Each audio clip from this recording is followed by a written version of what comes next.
was like going through the Melvin Price lock. I'll show you behind me where they're raising the upstream barrier, and then eventually they'll open the downstream barrier. Just in case you're curious what it's like to go through a lock. This is nice though. I'm able to idle in the center lane with nobody in here, since I'm single-handed, or else you'd have to kind of tie up to one of the piers and hold the boat in place. Anyway, I'm gonna let you go. So on one side you have the treacherous chain of rocks, and then on the other side you got the way to lock through safely that the Army Corps dug out. And this will give you an idea of exactly how long the barge is. They can hold up to 15 of those containers. 3 wide, 5 long.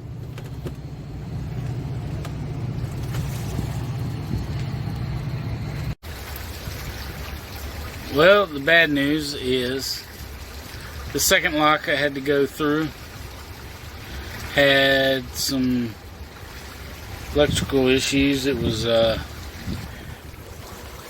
one of the dam gates were tripping. The lock gates were tripping. So it's 4 o'clock. I've got a long way to go, and it's pretty late already. The good news is that behind me is the chain of rocks, and it's ending, and where it ends is right above St. Louis, and that gives you the fastest current on the Mississippi. So hopefully I'll pick up some speed. I think an Asian carp just jumped behind me, and hopefully I'll pick up some speed and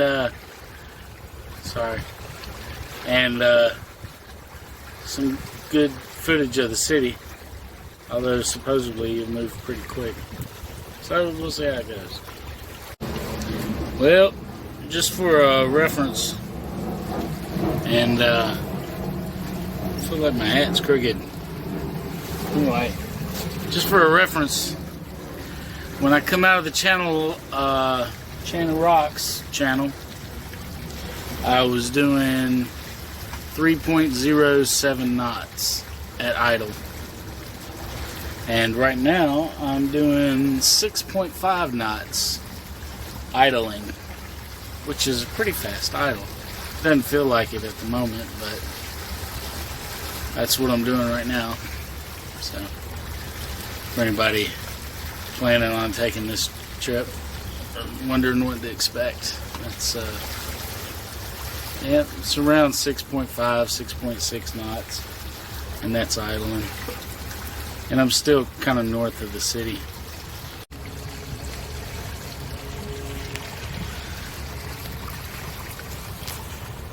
Well, there it is, folks. The city of St. Louis. Named after King Louis. But the French didn't name it St. Louis. The Brits named it St. Louis because they knew someday Nelly would sing in a song that he's from the Lou and he's proud. And the Brits call the toilet the loo. So if you need a little background information on the history of St. Louis and how it got its name, there you go. And you can see the arches in the background. Well, the single arch. It originally was going to be 2 arches, but then McDonald's sued them for trademark infringement, and they were only able to build 1. So there's a little history for you. probably didn't know.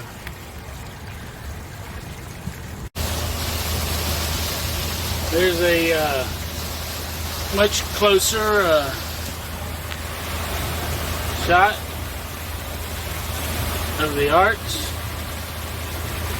And down below, if you've never toured a helicopter before, they have a platform with a helicopter that I guess they'll let you tour, which is pretty neat. If you've never toured a helicopter, they'll give you a tour. It's a small tour. It's probably not too exciting, but nonetheless, you can say you toured it.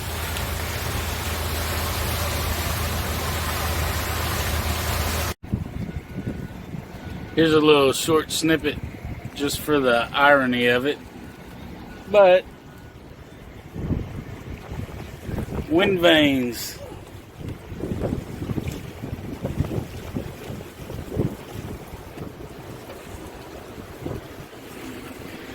For all the green energy, you ought to read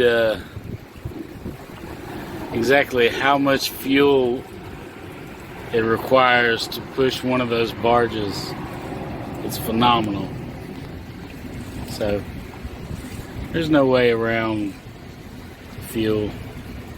Anyway, just thought I'd share that. Hey folks, thanks for staying tuned. Number one, don't believe anything I said about St. Louis.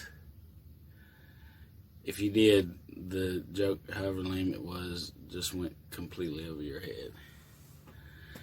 I don't know how it got its name. I don't know anything about the arches.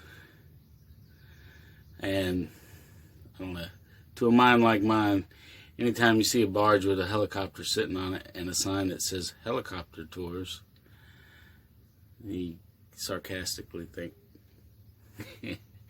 what are they, giving tours of the helicopter? It's not a St. Louis tour, it's a helicopter tour. Anyway, man, on the way down to where I am, I saw the coolest thing I wanted to see just probably forever. I saw a bald eagle on the Missouri side of the Mississippi River come down and snatch up a fish. And then it posted up at the top of this tree and made some kind of like a song, but it was a call, and then it ended with a series of kind of melodic chirps. I don't know.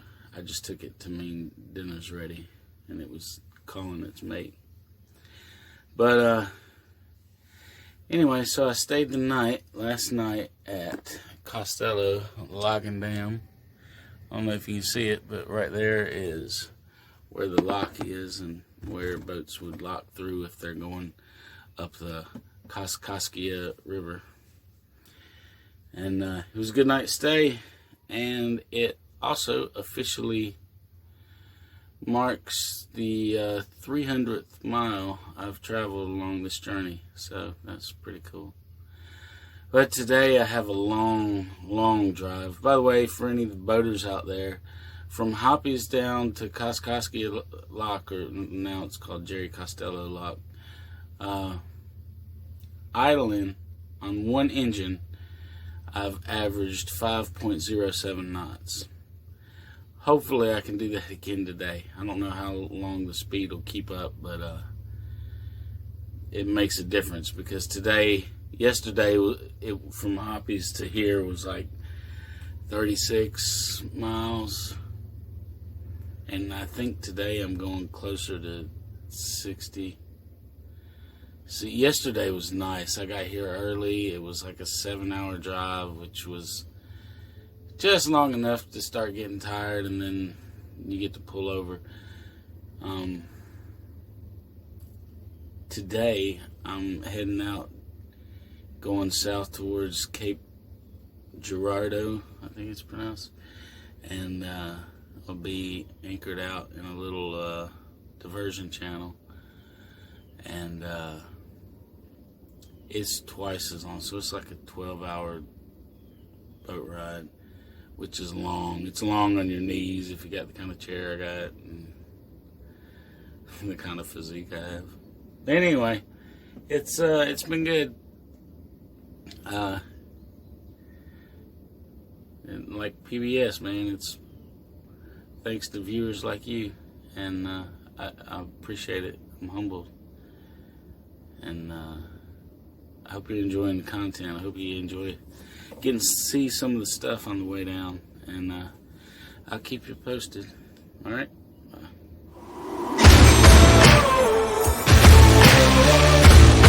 Take turns